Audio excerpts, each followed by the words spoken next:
ಕಲಿಯುಗ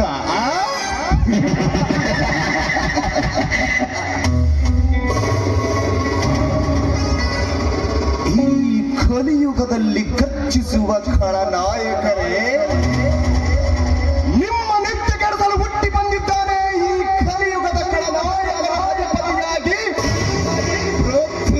ಪೃಥ್ವಿರಾಜ್.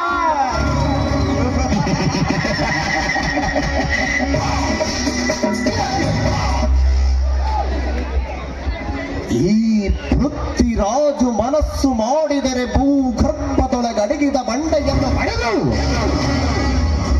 ಭೂಕಂಪವನ್ನು ಸೃಷ್ಟಿಸಿ ಭೂಮಂಡಲವನ್ನ ಗಡಗಡನ ನಡಗಿಸವಲ್ಲ ಈ ಪ್ರಳಯಾಂತಕ ಪೃಥ್ವಿರಾಜ್.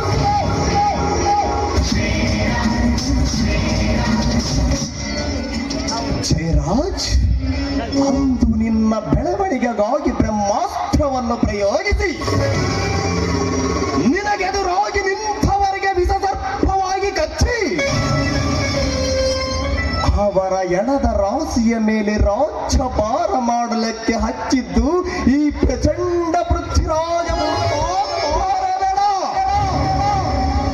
ಮರತರೆ ಮರತರೆ ಅಂದೇ ನಿನ್ನ ಮರಣ.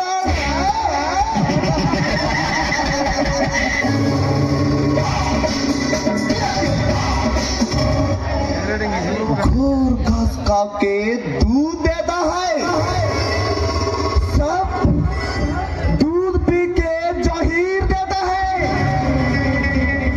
ಅಂದರೆ ಹಸು ಹುಲ್ಲನ್ನು ತಿಂದು ಹಾಲನ್ನು ಕೊಡುತ್ತದೆ. ಹಾವು ಮಾತ್ರ ಹಾಗಲ್ಲ, ಹಾಲನ್ನು ಕುಡಿದರೆ ವಿಷವನ್ನೇ ಈ ಪೃಥ್ವಿರಾಜ್ ವಿಷಸರ್ಪವಿದ್ದಾಗೆ.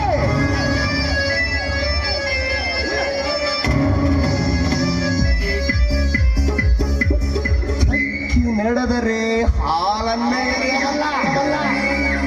ಎದುರಾಗಿ ನಿಂತರೆ ಕೂಟದಂತೆ ವಿಷವನ್ನೇ ಉಗಳಬಲ್ಲ.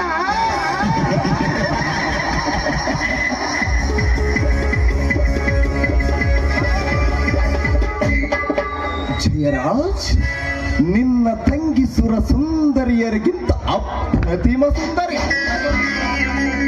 ಈ ಊರಿನ ಹಿಮರಾಣಿ ಸುಂದರಮೈ ಮಾಟದ ಬೆಡಗಿ. ತುಂಬು ಯೌವನದ ಹುಬ್ಬು ತಗ್ಗುಗಳ ನಡುವೆ ಕಾಮನ ಬಿಲ್ಲಿನಂತೆ ಮಿಂಚುವ ಏನವಳ ಮೈ ಮಾಯ.